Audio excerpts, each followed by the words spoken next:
Supreme Personality of Godhead. The Supreme Lord is so much pleased that he has personally manifested himself in his personal form. And Brahmaji is having a direct question answer session with him. So from verse number 25th, we see the questions being put by Brahmaji. Brahmaji is saying that because you are situated in everyone's heart as the Supreme Director, you are aware of all endeavors of each individual. That is the super soul in the heart. And then he says that you kindly fulfill my desire.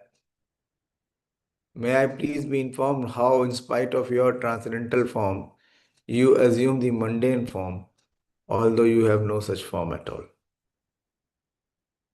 And then further, these are very important questions. Please very attentively hear these questions, because these questions are the questions on which the Supreme Lord will answer, and those are the answers which will give the essence of the Srimad Bhagavatam. It's a very important chapter, because the Chaturshloki Bhagavatam will come in this chapter itself. So first question was that although you are completely spiritual, transcendental, how you assume a material form? What is the clue? Although the Supreme Lord is completely transcendental, he is spiritual. What is his material form? Can the Lord have any material form? Is it possible? Then why Brahmaji is asking this question?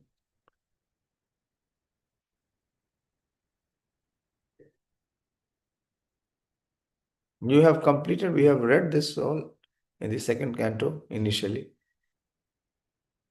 Yes, Ramya? Hare Krishna Prabhuji, Lord's universal form is material form. Very good. Very good. Others are not, aligning their heart to Srimad Bhagavatam. Very obvious answer. The universal form, Virat Rup. Entire second canto begins with the Virat Rup. Explanation of the Virat Rup.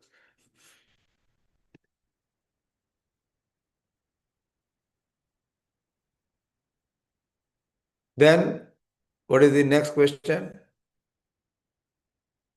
That please inform me how you by your own self manifest different energies. Parasha Shakti Vividheva Suyate. Energies for annihilation, generation, that is creation, acceptance and maintenance by combination and permutation. So Brahmaji has inquired about Krishna's various energies. And in the 28th verse, he says, please tell me philosophically all about them.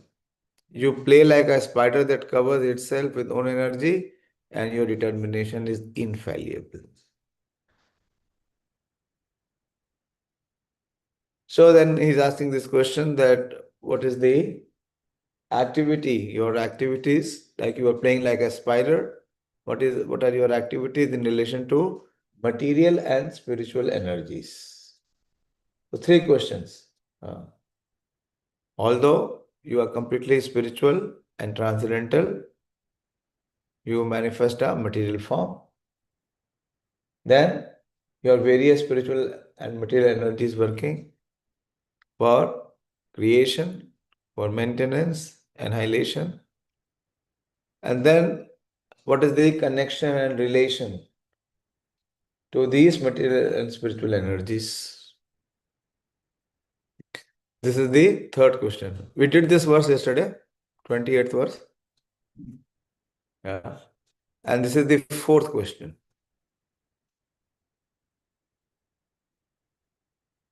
Bhagavad Chikshitamaham Karavanihi Atandrita Nehamana Prajasargam Badheyam Yadanugraha.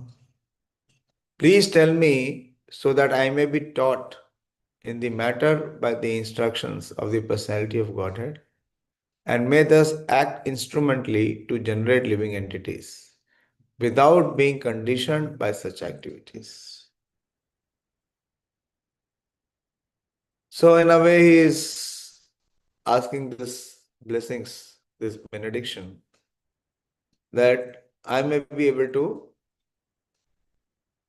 execute the order which you have given to me. He wants to complete his service. What is the service? To generate the living entities.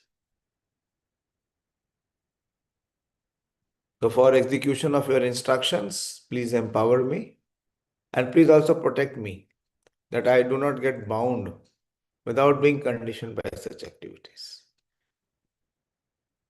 Brahmaji does not want to become a speculator dependent on the strength of his personal knowledge and conditioning by to material bondage. Everyone should know in clear consciousness that one is in the execution of all activities an instrument. So he was not depending on his own ability, his own knowledge, experience. So Prabhupada is highlighting this point that Brahmaji does not want to depend on the strength of his personal knowledge and conditioned to material bondage. A conditioned soul is instrumental in the hands of the external energy, Gun Mayi Maya, or the illusionary energy of the Lord.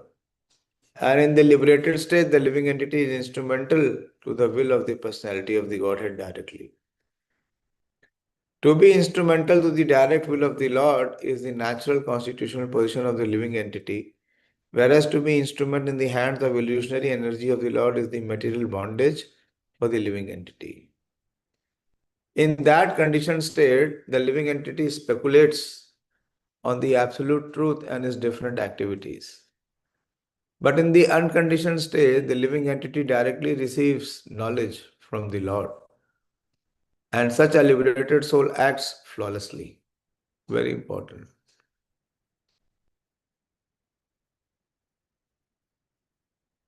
What is in that conditioned stage? That is the bondage. But in the unconditioned stage, the living entity directly receives knowledge from the Lord, and such a liberated soul acts flawlessly without any speculative habit. The Bhagavad Gita 10.10 and 11 confirms emphatically that the pure devotees who are constantly engaged in the loving transcendental service of the Lord are directly advised by the Lord. What is the line? I don't want the verse. Exactly. What is the line? 10, 10 and 11? Not the verse. बोलिए.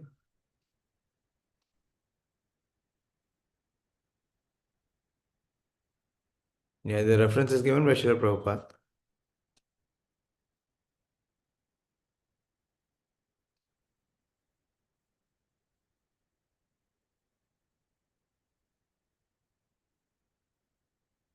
क्या हुआ?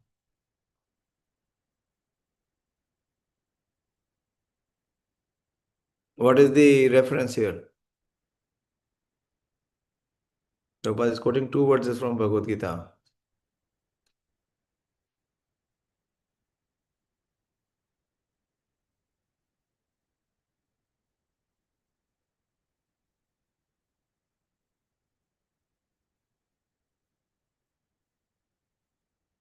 क्या बात है? आवाज आ नहीं रही है?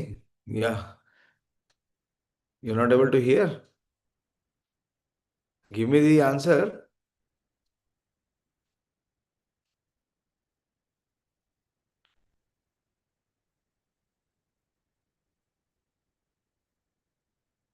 Manoram.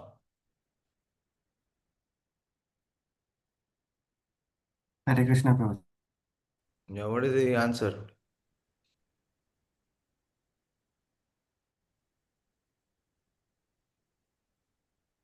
You first replied 10.10.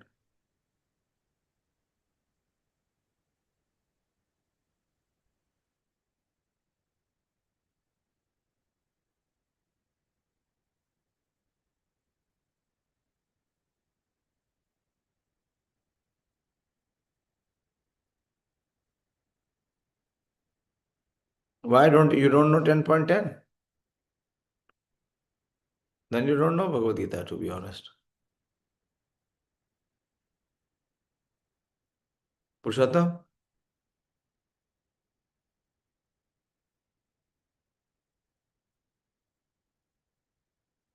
तो बसताम प्रीतिपूर्वक। No, this is Dadami Buddhi Yoga. And what is the verse in 11th? Ravindra Prabhu? 11th?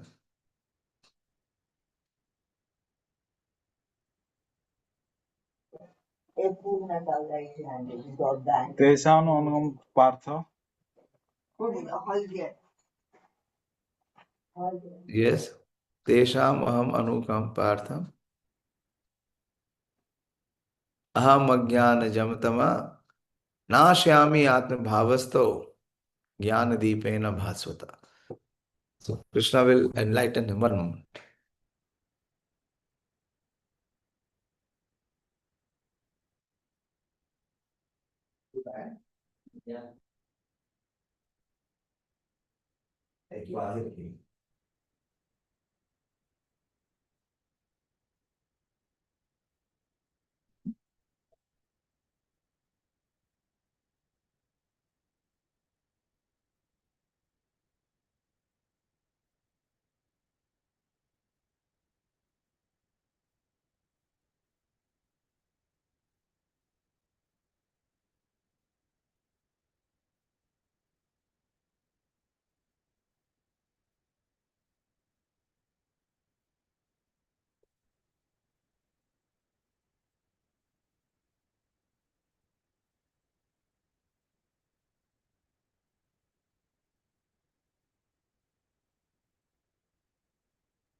These four verses you should always know. I mean, I'm surprised. This is the Chaturshloki Gita. 10.8, 10.9, 10 and 11. You are not aware, Manoram?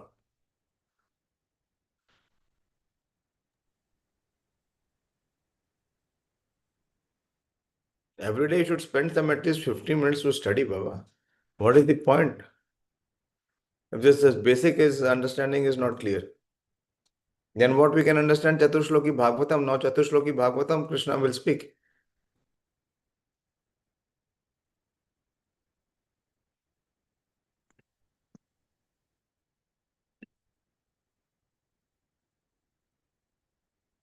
The Bhagavad Gita 10.10 and 11 confirms emphatically that the pure devotees who are constantly engaged in the loving transcendental service of the Lord are directly advised by the Lord. Thank you. So much so that the devotees unwaveringly makes progress on the path home back to Godhead. Pure devotees of the Lord are therefore not proud of their definite progress, whereas the non-devotee speculator is in the darkness of the illusionary energy and is very much proud of his misleading knowledge based on speculation without any definite path. Lord Brahma wanted to be saved from the pitfall of pride, although he was posted on the most exalted position within the universe. So we see here Brahmaji's genuine humility, completely free from pride. Amanitvam, adhamhintvam. These are two foremost qualities of a person who is situated in transcendental knowledge. And here, with his request, Brahmaji is teaching us. He is requesting the Lord that I may be taught in the matter by the instruction of the personality of Godhead and may thus act instrumentally to generate living entities without being conditioned by such activities. Yavat sakha sakhyorevaṣate krita praja visarge vibhajami bhujanam aviklavaste parikramani sthito mame samunadha madajo manina. O my Lord, the unborn, You have shaken hands with me, just as friend does with a friend. Sakha sakheo iva ishate. Beautiful. You have shaken hand with me just as a friend does with a friend, as if equal in position. I shall be engaged in the creation of different types of living entities, and I shall be occupied in your service. I shall have no perturbation, but I pray that this may not give rise to pride, as if I were the supreme. Again, he is making such a request. Lord Brahma is definitely situated in the humor of friendship with the Lord. Every living being is eternally related with the personality of Godhead in one of the 5 different transcendental humors, namely Shanta, Dasya, Sakhya, Vatsalya, and Madhurya.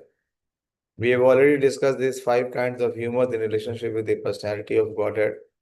It is clearly exhibited herein that Lord Brahma is related to the personality of Godhead in the transcendental humor of friendship. A pure devotee may be related with the Lord in any of the transcendental humor, even in the humor of parenthood, but the devotee of the Lord is always a transcendental servitor. No one is equal to or greater than the Lord. That is the version of the Bhagavad Gita. What is the verse? No one is equal to or greater than the Lord. That is the version of the Bhagavad Gita. What is the version of the Bhagavad Gita? Which verse? Pranab Prabhu, which is the verse? This would be very easy. Samoham sarvabhuteshu.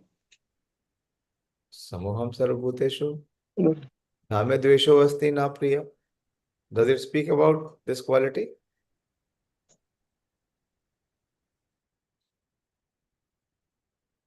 This verse will not fit in here. He says, I am equal to all. Neither do I favor anyone, nor do I envy. So how this makes no one as comparable or greater than Krishna? What is the verse, Pradeep?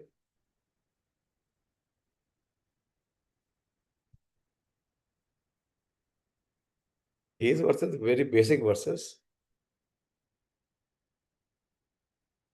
How you can prove that Krishna is Supreme Personality of Godhead?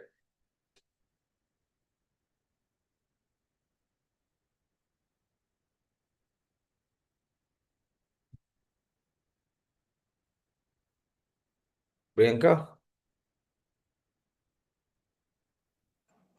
Hare Krishna Prabhu ji. Hare Krishna. प्रभु जी मत्तः परतरं नान्यत् Kinchid किञ्चिदस्ति asti. Dhananjay. Yes. Kinchid asti dhananjaya. Clear. No one. Kinchid asti dhananjaya. Matta partanam nanya. There is no one who can ever be equal to or greater than me. Yes, that is the right answer.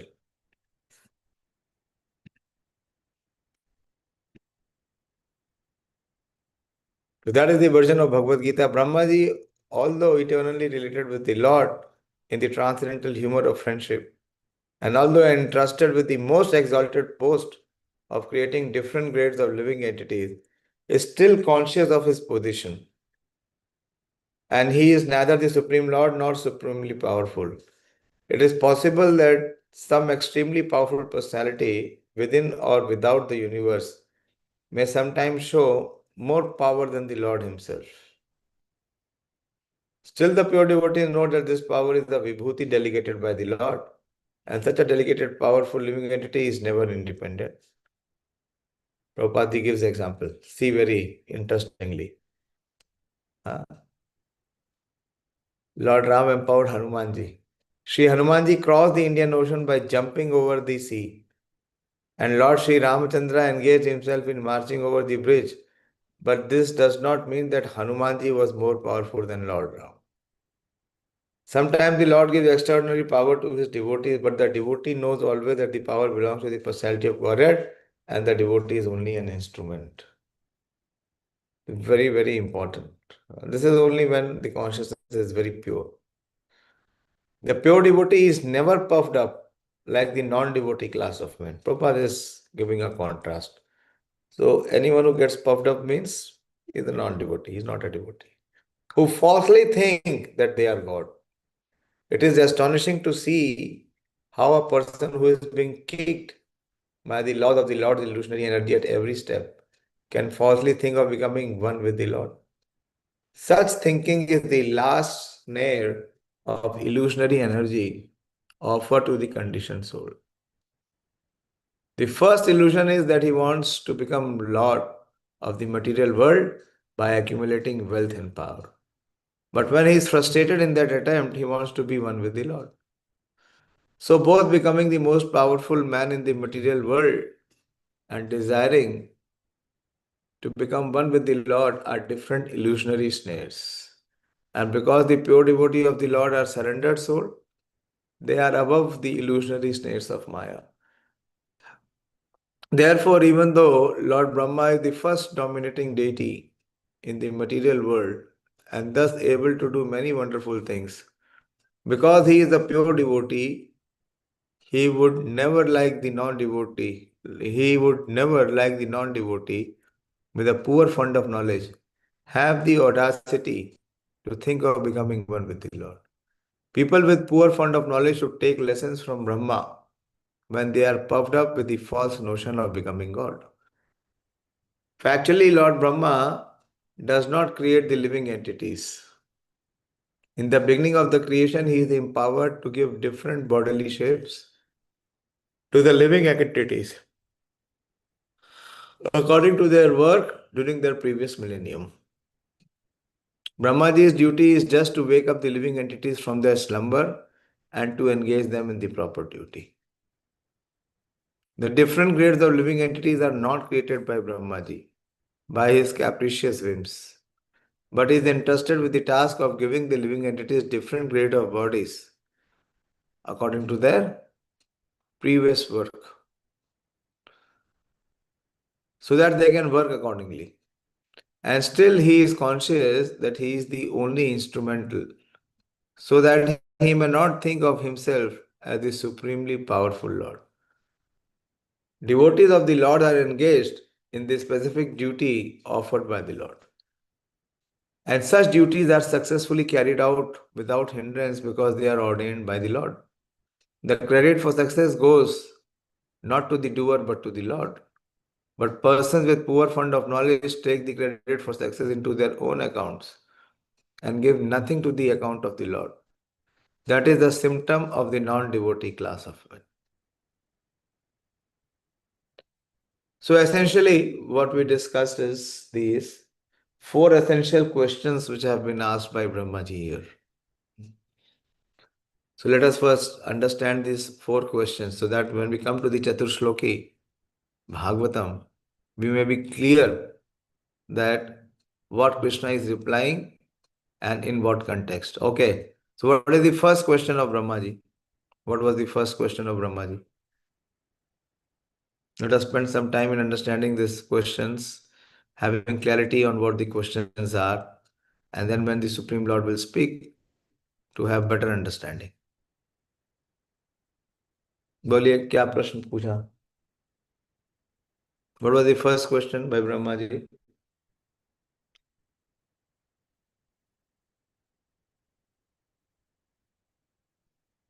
क्या बात है? Why you people are not participating?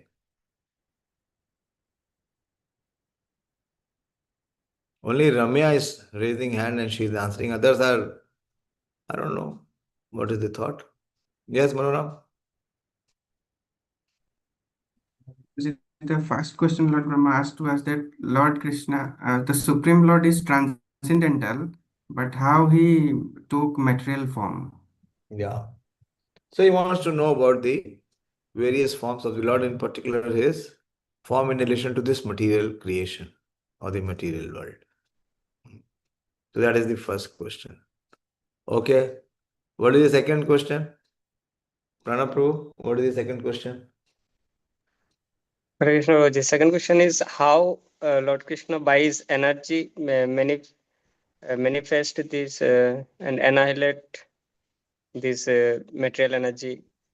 Yes, second question is about concerning about his various energies and how in relation to these energies, how these energies are wonderfully working. So second question is regarding to his energies. What is the third question?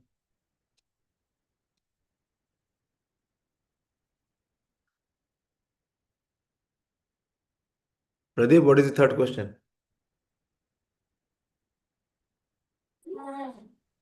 So he's asking philosophically to tell all about this, how the spiritual and material form is him. No. Yes, he's asking philosophically, but what is he asking? About his energies.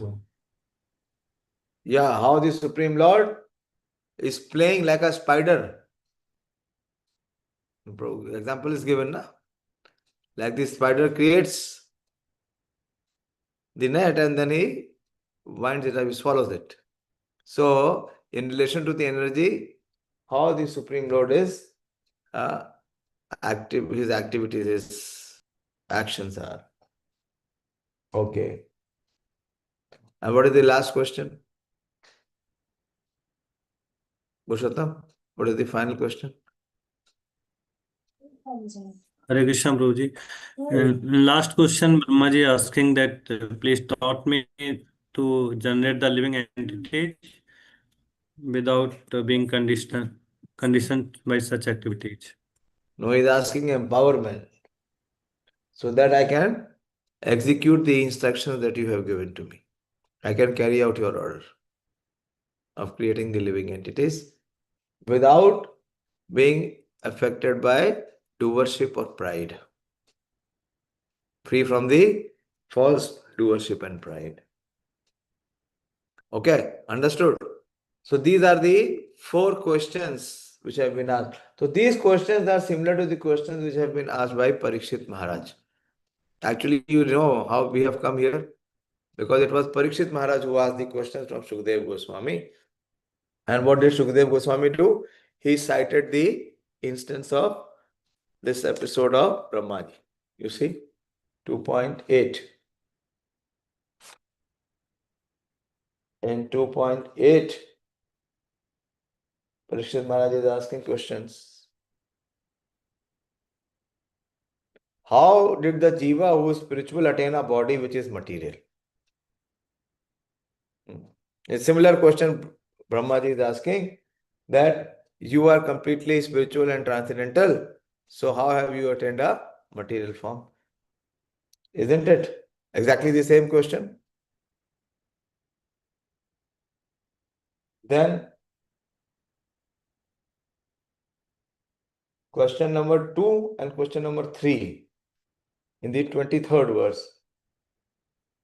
How does the Lord perform his Leelas using Yog Maya? How he plays with his energies.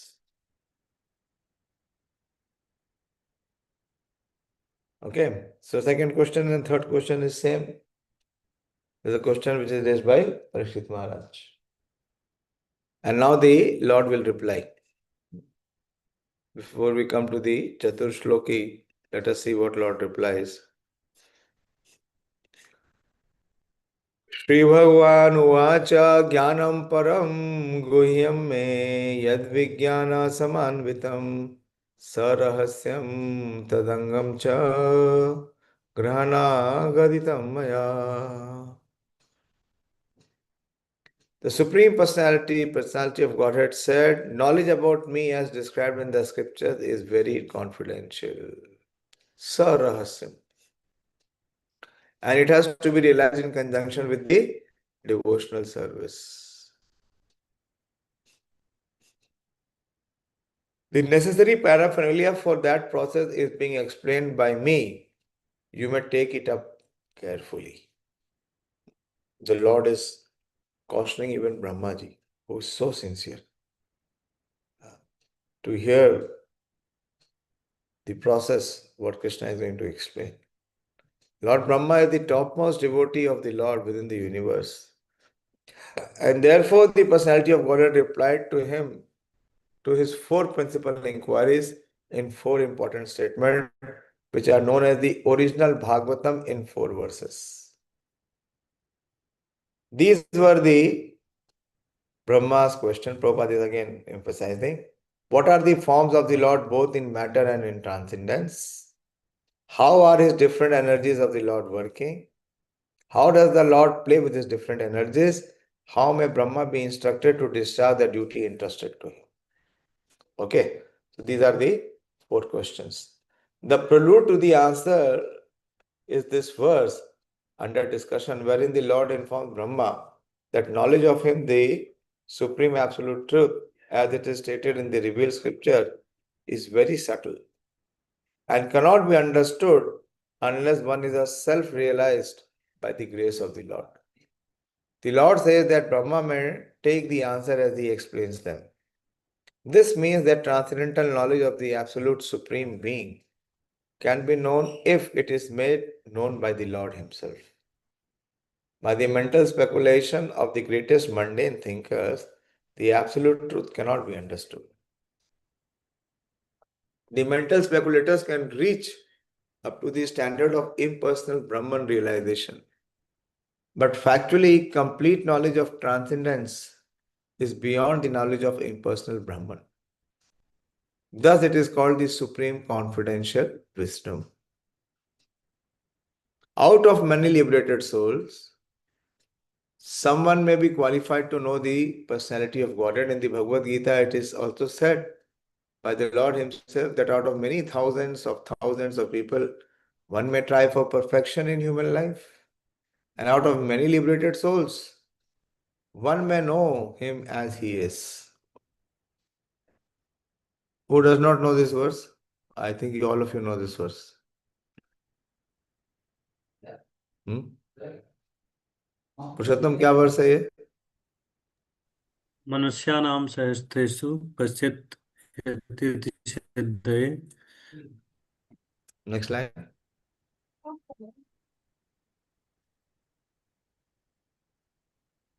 आगे बोलिए.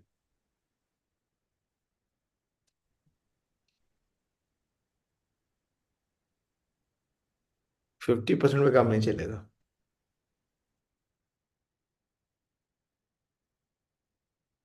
What is the next line? Pranav? Hare Krishna Prabhuji. Manusyanam sahasreshu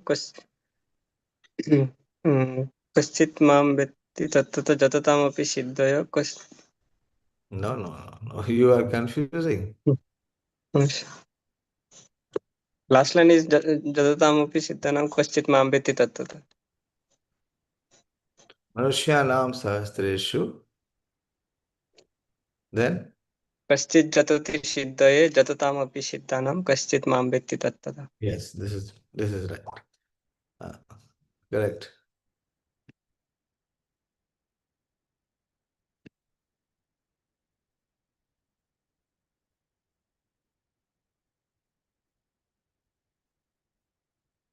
Therefore, the knowledge of the personality of Godhead may be attained by devotional service only. Rahasya means devotional service. See, Prabhupada is revealing. Rahasya means devotional service. Lord Krishna instructed Arjuna in the Bhagavad Gita because he found Arjuna to be a devotee and friend. Without such qualification, one cannot enter into the mystery of the Bhagavad Gita. Therefore, one cannot understand the personality of Godhead unless one becomes a devotee and discharges devotional service. This mystery is love of Godhead. Herein lies the main qualification for knowing the mystery of the personality of Godhead. And to attain the stage of transcendental love of Godhead, one must practice the regulative principles of devotional service. See? So clear. What is Rahasyam? Rahasyam is service, Premai Seva. And without this Premai Seva, one cannot enter into the mystery of the Supreme Lord. And what is this mystery? This mystery is love of Godhead. And what is the main qualification for knowing? That one must practice the regulative principles of devotional service. साधना भक्ति अगर आप कर रहे हैं तो क्या है? वो प्रेममयी सेवा है. Practicing this regulative principle is called vidhi bhakti or regulative devotional service of the Lord, and they can be practiced by a neophyte with his present senses. Such regulative principles are mainly based on hearing and chanting of the glories of the Lord. And such hearing and chanting of the glories of the Lord can be made possible in the association of devotees only. Lord Chaitanya therefore recommended 5 main principles for attaining perfection in the devotional service of the Lord. The first is association with the devotees, hearing. Second is chanting the glories of the Lord. Third, hearing Srimad Bhagavatam from the pure devotees. Fourth, residing in the holy places connected with the Lord. And fifth, worshipping the deity of the Lord with devotion. Such rules and regulations are parts of devotional service.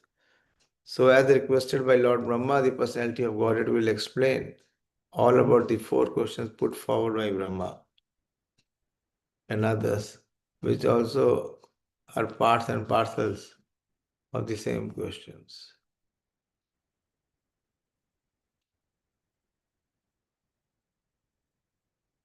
Okay, I'll stop here.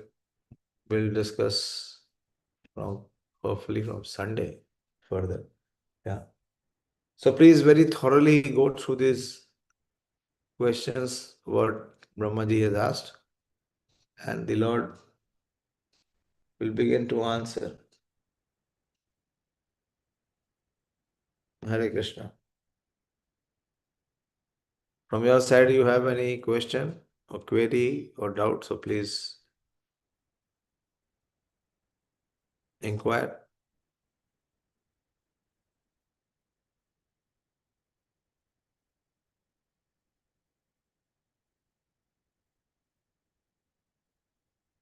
No inquiry? Shrimad Bhagavatam की जय, श्री प्रभुपाद की जय, तथा गौर प्रेमानंदी।